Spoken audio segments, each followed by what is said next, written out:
Hello, you're watching TorqueKingTV. I'm Matt, your product highlight video host.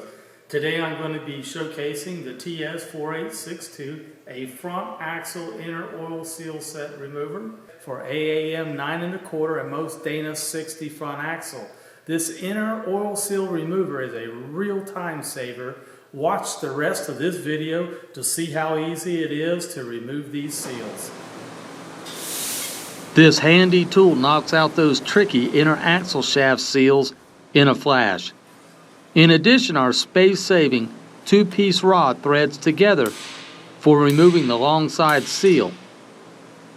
Use just the long rod for knocking out the short side seal.